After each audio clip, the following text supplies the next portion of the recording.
Tag. You're it. Hey, that's if you're just trying to be cool in apologetic circles, just say tag. Transcendental argument for God, I guess. Yes, transcendental argument for God. I didn't even know that they had that, and I was asking some questions back and forth with chat, and I said transcendental argument. And then it came back with tag, and I was like, "Is this a common thing?" You got to get with the lingo. All the kids are saying, all the new apologetics, cool kids are just, tag. And we've covered this in a previous episode, but this will be good through maybe closer to precept, and you can give your insight. Like, hey, this is like exactly the same. It's different. The nuances. Maybe it's the exact same. We'll kind of get into it today, and then at the end of the episode, I think this might be helpful. Talk about the Sproul-Bahnsen debate. Specifically, the concerns in the beginning of this debate. Sproul was like, love you, Bahnsen. Here's 7 or 9. There's a bunch. I got a list of concerns. This is what concerns me about precept, and went through them. Some were big, some were small, but I think they're helpful we've kind of discussed some of these. Really good. Yeah. I have a list of concerns too that I compiled. I was like, here are my concerns. I was asking chat, what are some other concerns that people list? So I wonder how much that they'll overlap. How much you speak like Sproul. I love it. Well, let's go ahead and take it to the next level. Let's fire up that twangy music.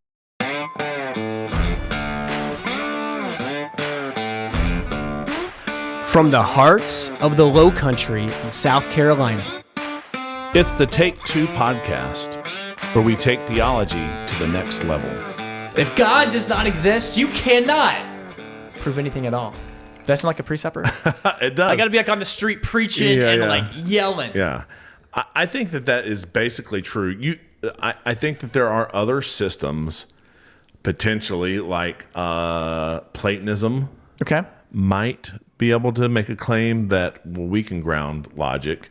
I don't know that their system. I think their system fails for other reasons. But in that specific area, it doesn't make sense to me that there's the form of a triangle out there, and it's the most triangle-less triangle that there ever is. Because there's also on this idea, there's a form of an air fryer out there, and it's the most air fryer that an air fryer can be. It has the most air fryerness that's there. It's like everything that exists. It is basically bringing down a form. So only reason I say that is, even though I don't believe Platonism, I think you might be overstating your case if you're saying that Christianity is the only system that could ground logic. Islam can probably ground logic. Okay, yeah. You know what I'm they saying? have like an authority, and a preceptor might say, not only, in the vein of you can't prove anything at all, you can't prove science, you can't prove logic, not morality. You can't even say the statement, God doesn't exist. And that, they would ground. This is what the Bible, this biblical worldview, this is the reality based on this transcendental arguments. I'll try not to say too much. Oh, that's good. But chime in. It seems like maybe, because we're arguing for, and you might put this argument into a syllogism, like if God does not exist, then logic does not exist. Logic does exist, therefore God exists. I don't know why the ID method per Paul Frank gives you a probable God. And I want to say, is it, we should get, I need to look this up. Is it Paul Taylor? Oh, am I saying Frank the whole time? Yeah, we've gone back and forth a little bit. Okay, sorry, it's Paul Frank Taylor. Paul Frank, there you go. So we were all right. That's right. Okay. Oh man, I now, you should have corrected me earlier in the last one. I know, I just thought about it now. Yeah. Paul Taylor. So I need to put like a little flash on our previous episode. Paul Taylor. Paul Taylor. That's good. But Paul Taylor would say that that these other. Well, he specifically said this. Sorry, I know I'm already derailing it. Hey, this guy wrote a thesis a whole research paper on this book, and that was only halfway done. I've added more to it since then. It's going on Goodreads, so I'll eventually share it with you. But he makes a statement that the Kalam cosmological argument only proves the God of the philosophers, not the God of the Bible. He does not have the attributes of the God of the Bible, and therefore it is an idolatrous God. and the cosmological argument is sinful to give that argument. How is that different than this argument, the transcendental argument? You're not going to find that this God is necessarily have to have all the attributes of the God of the Bible. So it's just crazy to me. I think you could take this argument and you could say, the Old Testament, you don't get all of the attributes of God in the Old Testament. And therefore, the Old Testament proves it's blasphemous because it proves, it's like no one reasonably thinks that way. I have a moth land on me. But no one thinks that way. So, and so this just would cut against the tag argument as well. But there you go. I like that. Well, with that being said, let's jump into it and let's take it to the next level. Did we already take it to the next level? We already took it to the next level. Well, let's take it to even higher level. I'm just blindly, running along here. Yeah. Because I wrote that in there to remind us to take it to the next level. I guess it's better to do it twice than not at all. Let's jump. Do you want to run through these scripture passages, or do you want to jump to what is tag? Maybe we should talk about what is tag and then that's great. Come back. You want to do that? Let's do that. Because you've already kind of set that up a little bit. Yeah.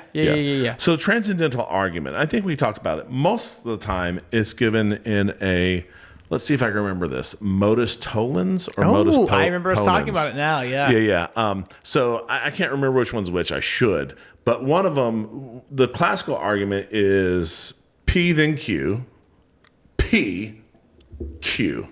Nice. Right. I think that's modus good. ponens. Man. I think that's right. You should tell me. We'll just go with that. The opposite is not Q, not P. Pardon me. Let's see. Yeah, if not Q, then not P, P, Q. Okay. So what we're saying is, and that's most of the time we give it in that phrase. So like the moral argument will say that if God does not exist, then objective moral duties and obligations do not exist. Okay, yeah, I gotcha. But objective moral duties and obligations do exist. That's right. Therefore, God exists. I see. That's good. And that's the same form for the tag. If knowledge, logic, you could put that in there. If God does not exist, logic does not exist. Logic exists. That's right. Therefore, God exists. Okay, gotcha. That is essentially the transcendental argument that God is the necessary foundation that makes reasoning possible in the first place. We talked about Cornelius Van Til. I love people that have three names. They're important. Greg Bahnsen talks about it a lot. Really, that's the foundation, the precondition for logic, science, morality, knowledge. We talked about this last week. It's not saying here's evidence, therefore God exists. This is trying to argue without God, you wouldn't even have evidence, logic, or reasoning in the first place. The internal critique method. Yeah. Keep going. Right. Yeah. So a presupper might say that. Yep. They might say, I haven't given you evidence that God exists, but you have. Ooh, you're calling them out. You're saying you're sliding some in there. You're saying, hey, look, just like I was saying in the last episode, they're pointing out hey, look at this thing right here. It's declaring the glory of God. It's telling us more about God. This is evidence that God exists. Look, here's logic. I have no problem with that. Just don't get on to me for saying, here's the beginning of the universe. It had to have something that caused it. Here's fine-tuning in the universe. Here's morality, those type of things. Let's talk the internal critique method. So they probably wouldn't say, today I'm going to prove Christianity to you. They're actually going to ask you, can your worldview actually explain reality anyway? And really the goal is, what we talked about a lot, is just trying to show where it collapses, where it's inconsistent, show them their worldview is bad. And then what they would say is, we're not going to adopt this worldview. We're going to expose it, essentially. So, for example, an atheist might say, only science gives truth. They might say, is that statement scientifically proven? Or is that a philosophical assumption? And so they're just trying to ask these questions to reveal inconsistency. Next, if you listen to any of these debates, we love to talk laws of logic. Are you going to jump into something different? I was just trying to find out where you were in the notes so I could follow along with you. Where I'm in section 3, the 3 pillars of tag. Okay, gotcha. Sorry. The laws of logic. So, and this comes up in the Bahnsen debate. They talk about them being universal, unchanging, and abstract, or not physical. And this is like the exact thing Bahnsen goes to. The law of non-contradiction, A is not equal to non-A, right? Essentially. Is this a problem for atheism? They would say yes. If reality is only matter, if it's only particles in motion, then how do we account for these immaterial, universal, abstract, unchanging laws? Where do these things come from? And so they'll ask questions like, is logic physical? Is it cultural? Is it personal preference? Where you run into trouble? I've listened to some of these debates, and if they don't if you can't agree on this, then it's really you're not going anywhere. Yeah, if I were an atheist, I might say something like this to counter if I was like put in the atheist seat, I might say something like the fact that there is being, that something exists, indicates that we have to have something like the 3 laws of logic are the law of identity. I can say what something is, and it is that. Like A is A. Okay. Yep. Makes sense. The law of non-contradiction, A is not A, and the law of excluded middle, like for a well-defined property, either you're A or not A. You're not something in the middle. That's right. There's no middle. Yeah, that's right. Yeah. Okay. So those are the 3 laws of logic, and those kind of come into the fact if anything exists, you have to have that, because you can't have both existence and not. Like you can't say yes. Aristotle is famous for defining truth as to say of what is that it is, to say of what is not that is true, to say of what is that it is not, or to say of what is not that it is that is false. Just a basic definition that true means that something reflects reality. Okay, that makes sense. Right. So an atheist might come back and say that, and then I would just say, great. So that being has what caused the being to be there. Like when I say being, I don't mean existence itself has to be around. Parmenides would say being, existence itself, can either come into existence or go out of existence. To come into existence, something would have to been there to start it. Okay, yeah. It can't go out of existence, because for it to go out of existence, something has to be causing it to go out of existence. And of course, the next great philosopher, what's her name? A lady. She sings in Sound of Music. I can't remember. I can't believe it. Julie Andrews. Yeah, like I would know. She sings, nothing comes from nothing, nothing ever will. So she picks up on Parmenides there. That's the funny part, but I messed it up by not remembering her name. So anyways, so this is why I think a presupper might just say this and walk away. And I'm like, there's more conversation to be had here about this. I think you're right, because I've listened to a lot of presuppers argue on this, and that's exactly it. They really do focus on this, unchanging, universal. That's really what they're beating that drum, versus everything you just said. And I agree with them. I'm not saying that I don't disagree with it, but it's like one of those things. Like you can't expect you to say something and the other person just to put down their arms and say, I take you at face value or whatever. Right. That makes sense. Next area, the uniformity of nature. I've heard this get hit on a lot. That really science assumes that what happens in the future will be like the past. Gravity's still going to work today. It's going to work tomorrow. Physics don't randomly change. So the problem is you want to expose is why should that be true? If the universe is random, if it's unguided, if it's accidental, then why do you have this consistency? Why do you expect the same thing to happen tomorrow? I agree that this is good. It's a good argument. I also agree that this would give us a good indication that nuclear decay rates don't change over time. Oh, okay. There you go. Shots fired for the young Earth creationists. And if they're trying to illustrate this, because you're getting 2 for 1 with Paul Taylor. Right. I mean, maybe there are I wonder if there are any old Earth pre-suppers. I would just assume that R.C. Sproul. I don't know R.C. Sproul's creationist view. I don't know if he's young Earth or old Earth. I don't know. Well, I know that there are young Earth classical apologetics. I wonder if there are any old Earth pre-suppers. That's what. Oh, that's. I see what you're saying. Yeah. I'm trying to think. I don't know enough pre-suppers. Yeah, I don't know.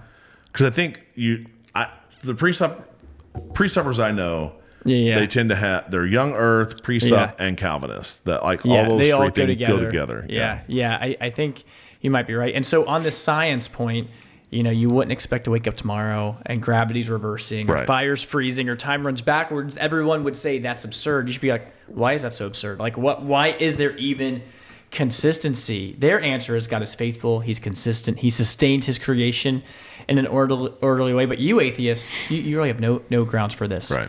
Next one, moral absolutes. People will say murder's wrong, racism is bad, justice matters. Problem, we've talked about this before. In a godless universe, there's really no standard. Only preferences, or evolution's going to do its thing.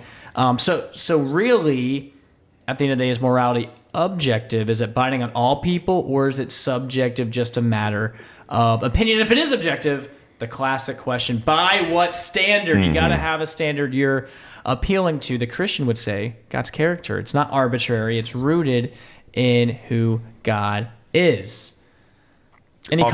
All good. We're tracking. Yeah. We're good. Let's move on to section 4, the impossibility of the contrary. Greg Bahnsen, in one of his debates, one of his writings, says the proof of Christianity is that without it, you couldn't prove anything. You're not just saying Christianity works, but that everything hinges, everything else would fail without it. They really hinge in on. Sorry, I thought you're good, dude. You're good.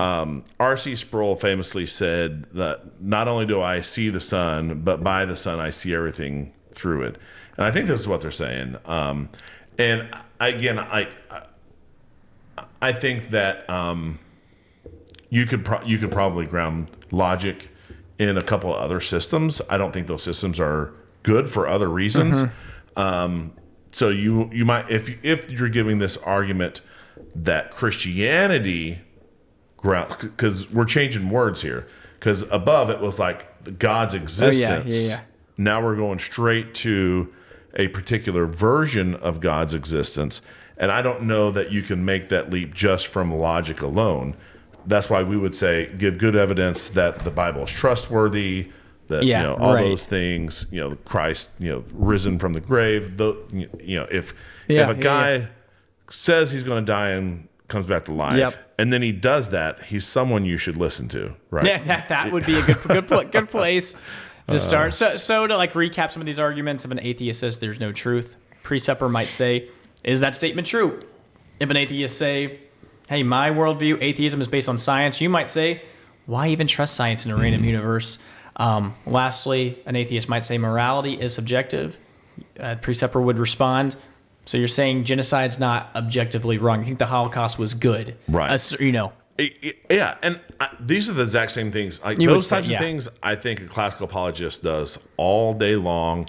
We try to reveal the bad thinking that underlies atheism, and the fact that to be a good, consistent atheist, you have to say that the Holocaust or not the Holocaust is ultimately is like picking vanilla or chocolate ice cream. Man, it's that's just tough. A preference. Yeah, that is crazy. Let's skip down to some of the Sproul Bahnsen debate. I thought this debate was really good, and I think people don't like to enter debates because I think they, especially in this day and age, you think you're going to look bad, get a social clip. But this debate was good, where they really were able to in the cross-examination, they were able to talk back and forth a little bit. It was very friendly. I thought it was good. Positive debate. learning on both sides. I need to re-listen to this one. I need to re-listen to both of the Bahnsen ones because it's probably been 5 years since I've listened to them. But we really studied them back in I think I graduated 2018. Man. So maybe 2015, 2016, we really studied them, and I've listened to them a couple times since then. But yeah. They're good. Bahnsen obviously is Presup, Van Til style. R.C. Sproul, this classical evidential approach. They both at the outset would talk about, we affirm biblical authority, believe Christianity is rational. reject neutrality in a total sense, kind of like what you're like, I agree with all these things, but they differ in how you would argue for Christianity, what role human reason plays. Bahnsen, this presupposition, we've hit these, no neutrality exists. All reasoning starts with presuppositions. Number 2, God is the precondition for intelligibility. Logic, science, morality only makes sense if Christianity is true. Number 3. I wonder if, because it says God up top and Christianity in the sub-bullet. Yeah. And that's a leap to me. Because there's classical Christianity would say, or classical apologetics would say, that is another step to get from theism to Christianity.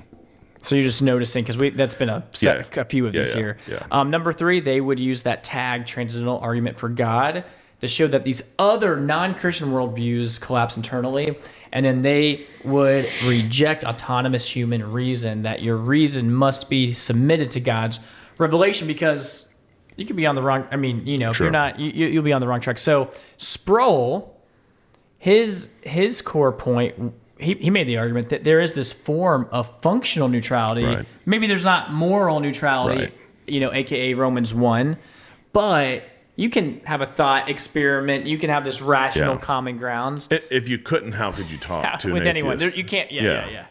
No, that's good. He really harped on natural theology. We read about in the Bible. He was like, and what I loved is that Sproul was like, "Hey, you ever heard of John Calvin?" Like, just knowing that like hits a nerve with him. He's like, let me quote John Calvin for you for a little bit.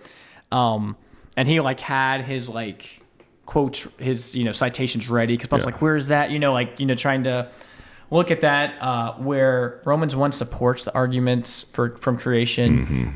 When you look at these other arguments outside of the transcendental argument, cosmological argument, the teleological argument, those are legitimate as well, because the precept camp like dismisses all of these other ones. Yeah. Like they say, I don't know if it's flawed, but they're like, it has been shown like, and like it's like been debunked. He might have even said debunked. I don't know if he said that, but you know what I mean? Like says like, oh, those have been, and it might not have been Sproul, Bahnsen, but Bahnsen, Stein. He might have just been conceding that, being like, hey, I agree. Those have been, I think Stein said debunked. Yeah. But Bahnsen was like, hey, I'm right there with you, man. Yeah. It's kind of interesting, right? Yeah.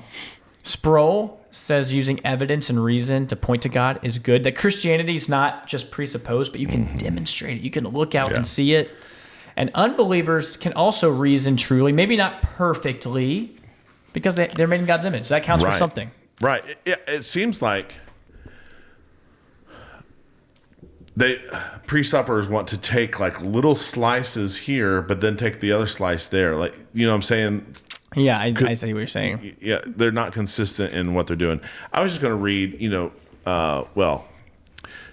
Thomas's doubting is a big. Oh yeah, that was it plays Paul, a big role in Paul Frank Taylor's book, and I think he comes to the wrong conclusion on that. Oh, this is good. Like Thomas's doubting is unreasonable doubting. He has been given guess what? He was given evidence, eyewitness account of people seeing Jesus resurrected from the dead. Yeah, that's right. That's and he saw Jesus' miracles.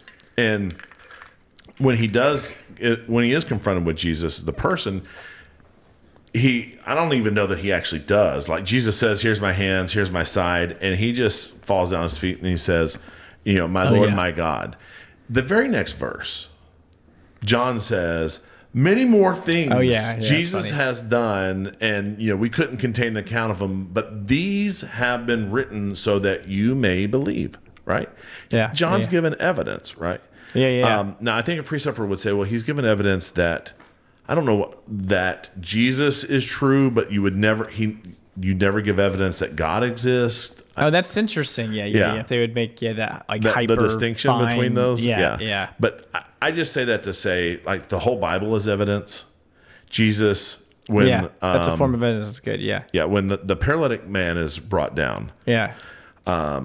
He turns to him, and I just love these pictures you get of Jesus, because he's just poking at the Pharisees, and he's like, your sins are forgiven. And he just kind of waits around looking, knowing that and he's like, why are you grumbling in your heart? And he says, what's easier to do, to say your sins are forgiven, or to say rise up and walk. And one is easy to say, but hard to do. One is hard to do, but easy to say. Mm-hmm. But he says, but so that you guys can believe that the Son of Man has authority to forgive sins in heaven and on earth, I say to you, rise up and walk. And so he's given evidence. Like he is right. Yeah. He's appealing. He's not just saying only believe. Right. Right. Yeah. I'm giving you evidence. So, all the miracles, tongues, all that stuff, evidence that we can believe. No, that's great. Let's talk about, is there any neutral ground? This was a point of disagreement in their debate. Bahnsen is totally on the path of neutrality is a myth. All reasoning's worldview driven. Sproul's kind of like, well, we can't have this shared rational arena, because if we couldn't, we can't argue with unbelievers at all. Does that mean we only have gospel conversations, right, and that's the only thing you can have? Which begs the question, what's the role of human reason? What's the point of human reason? Bahnsen kind of rejects autonomous reason and says, you look at classical evidential apologetics, you're given too much. You're given too much to human thinking because man is fallen. Like, what can you expect, essentially? Right. Sproul agrees, reason is fallen, but we're in God's image. There's things we can use. It's valid. It's usable. And he's concerned that if you take a precept view at some level, even if you don't believe it, you can sound like you're undermining rational argument in of itself, because you're like refusing to engage. If you're a hyper Calvinist, and good, you believe that you get, I'll use it pejoratively. I know I'm poking at you a little bit, but if you believe people get zapped, and regenerated, and that regeneration happens before faith chronologically. So you're zapped, and then sometime later in your life, you come to faith. Then I guess you're okay with this.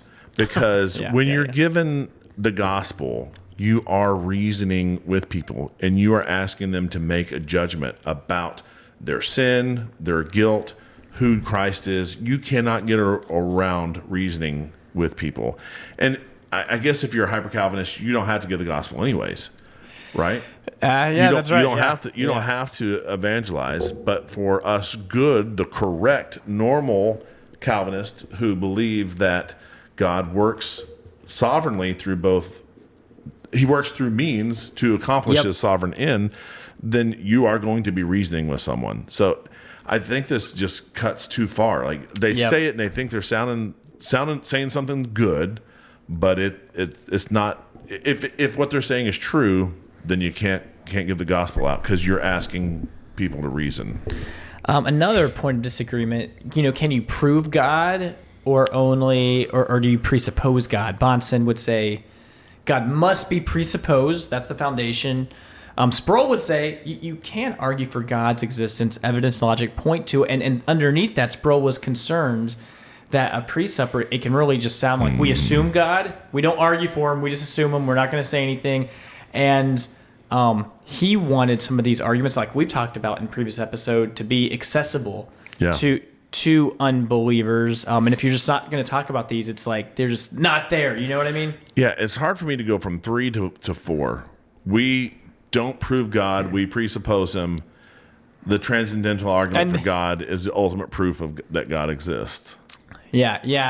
I know what you're saying, and it's like that's like the one argument they'll hang their hat on.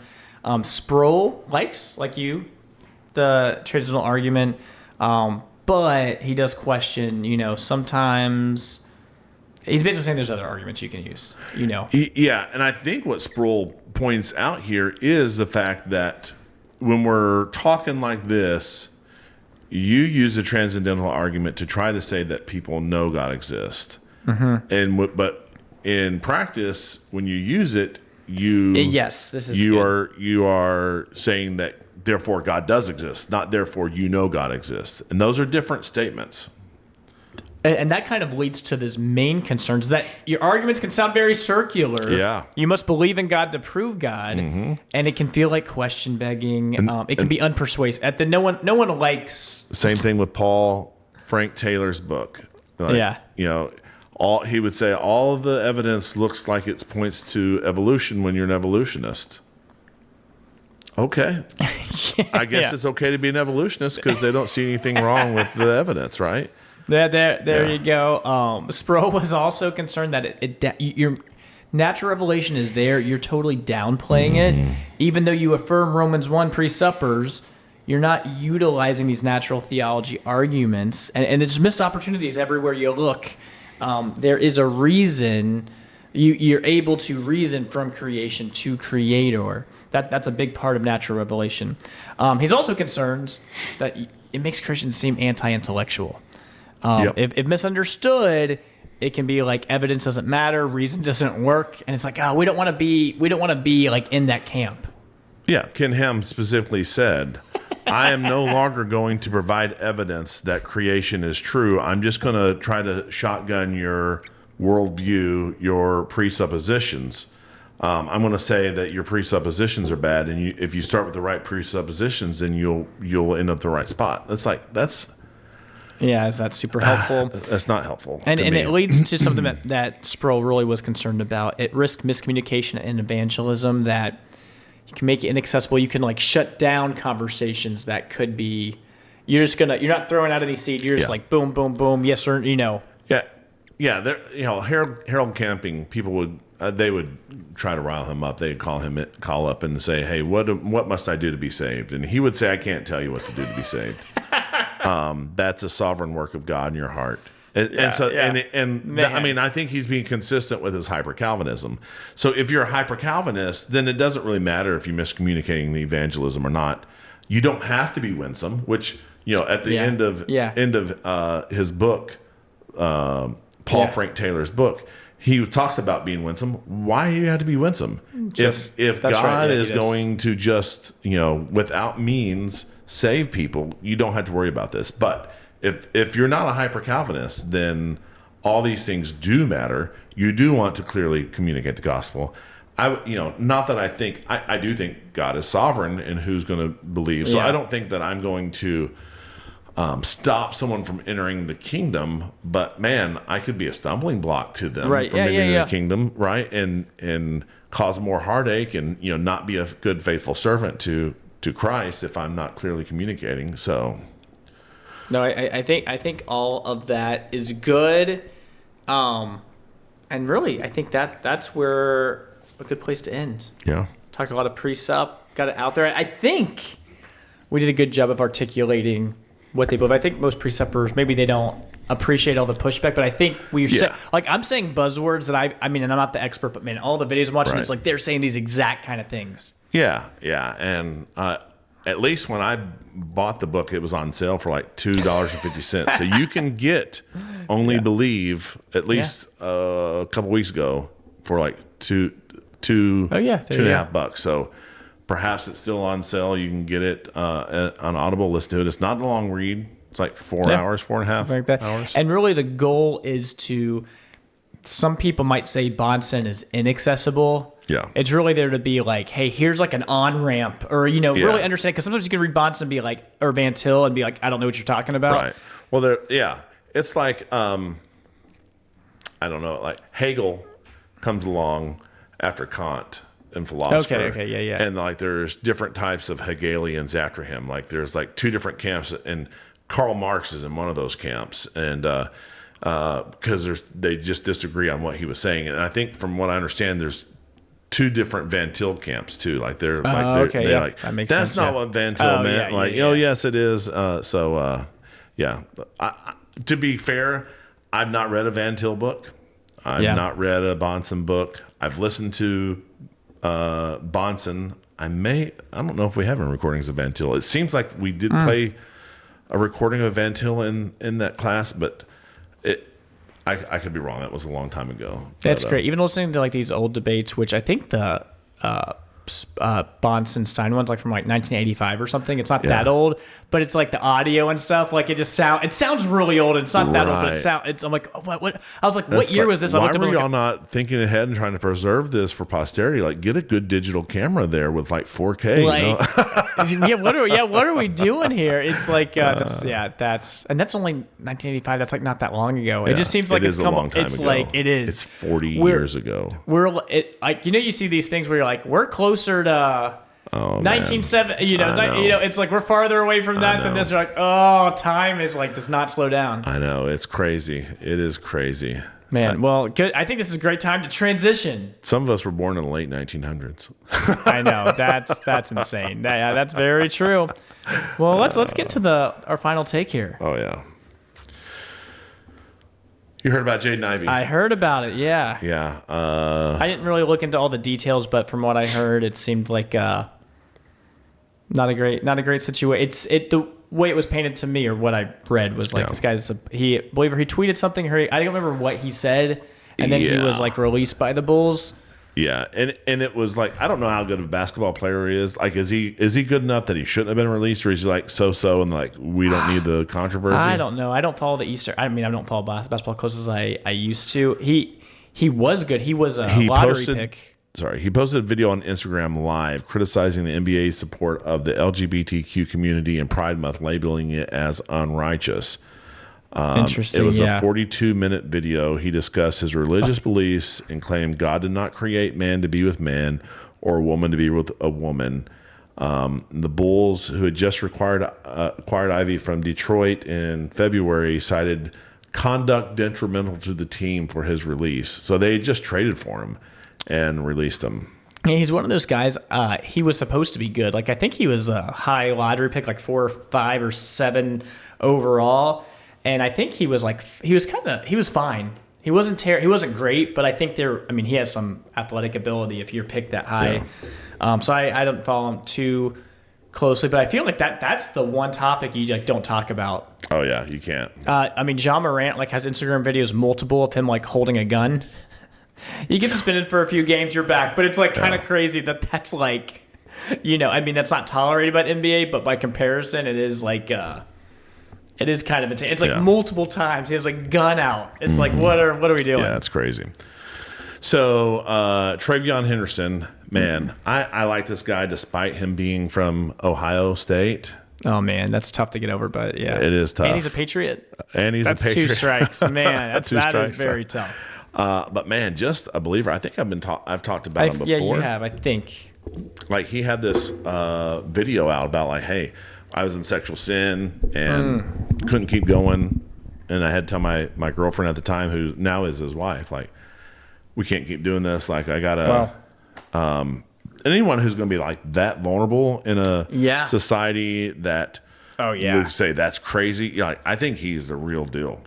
I don't know why that would be a strong. I mean, obviously, I don't know him well enough to really know, but all indications are. So he came out in support of Ivey and and tweeted, was like, and retweeted and was saying basically that, and a lot of other Patriots were getting on board, coaching staff in particular. Oh wow, well, I don't know about I think there are other believers. I don't know how many got on board, but then Mike Vrabel was asked, and did you hear what he said? No, I didn't hear what he said. Oh yeah, so Mike Vrabel basically said, I like Henderson. He's a young guy. I'm paraphrasing, so this is not a direct quote, so I may get it. Yeah. And he's like, we want people to believe what they want to believe, but we need to school them up to be more inclusive when, in media. So basically he's saying Henderson needs to learn to be more inclusive with his beliefs. I know where this is going, and that makes that insane. Yeah, because, like, wait a minute.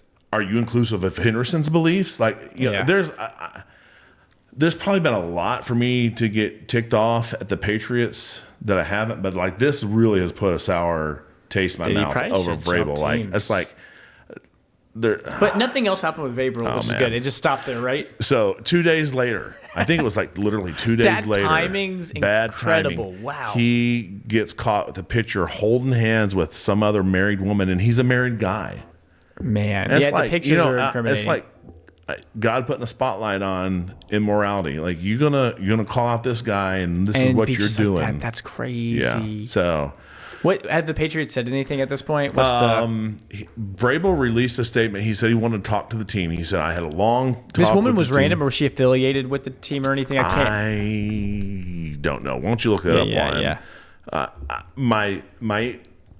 The back of my mind says she was some type of reporter, but I could be wrong. That could be like totally wrong. But he said he wanted to talk to the team first, and I guess they're kind of on leave. She worked for The Athletic. but it led to her resigning. She's probably forced to resign from the athletic, the sports publication. Okay, so she was some type of reporter. So I was right on that. He said he wanted to talk, and he said that he released a statement. It was one of those very vanilla, like, I value family and stuff, and I've had some tough conversations with the team and with my family members, and so. Yeah, that's crazy that it is interesting that she, I guess, man, that is insane. I wonder what press coverage has she written on the Patriots, or what was her area? Like, I just wonder. It is such like a disgusting set of events for me. It's like I haven't dove into it, and I've been busy, like we talked about on last week's podcast. Man, that is.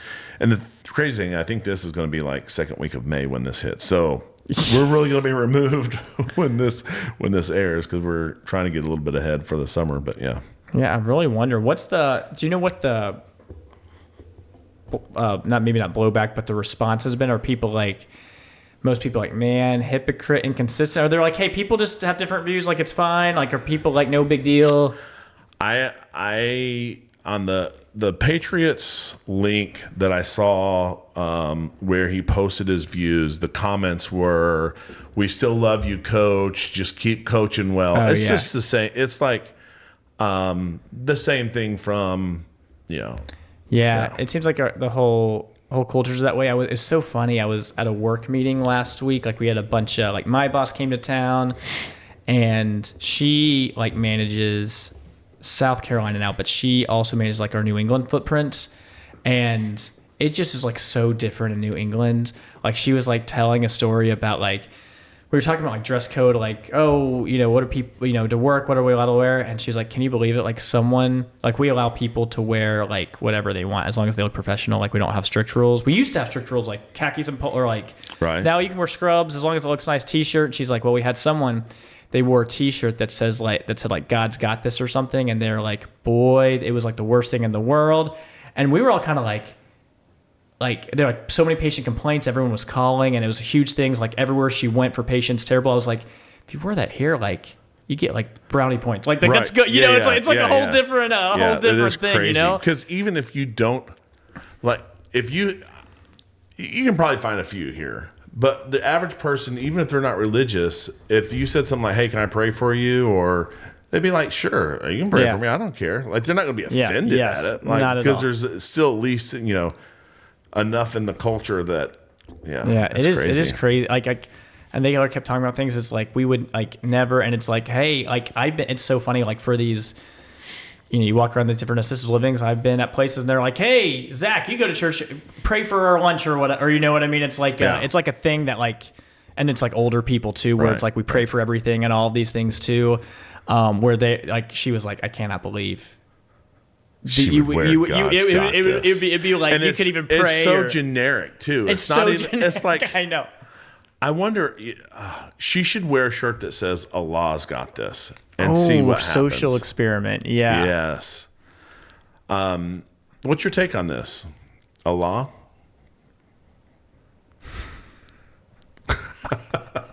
Allah is just the word that they use for God. The actual name, yeah. So Coptic, like Egyptian Christians, they pray to Allah because that's the word. That's their word in their language for God. Yeah. But for us, if someone says Allah, it's like, oh, you're definitely Muslim. You're red flag. Islam. Yeah.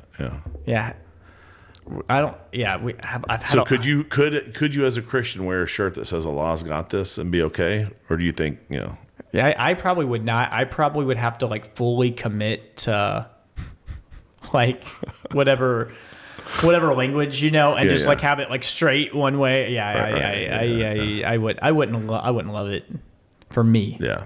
For me. Yeah. What about Thor's got this? No, I wouldn't like that. Well, I'm saying she could wear that. Oh, yeah, it's probably fine. Probably like totally fine. Yeah. Probably good. Probably celebrated. Zeus has got this. Yeah. I know. Yeah. It's like, it's one of those things. It's like, and God is so generic. So generic. Like what? Yeah. Brahma's got this. Vishnu's got this. Yeah.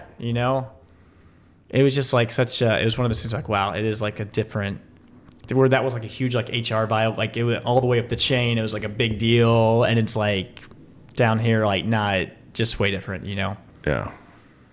So you can wear anything, but not that. Yeah. Yeah. Really, where they made it really, you can't wear like graphic tees or words. It's just got to be like, you wear a black t-shirt if you want to, or, you can wear a polo, but try not to wear things that have words on it. So you couldn't wear a shirt for the Beatles. Yeah. There you go. Right. Fox, what are you going to do? There you go. Well, that wraps up Presup. Yeah, I think you had another tab there, but I think, they don't want to hear me diatribing on Presup for 3 episodes. Dude, let's just, make our whole podcast. I love it. Who knows what our next series is?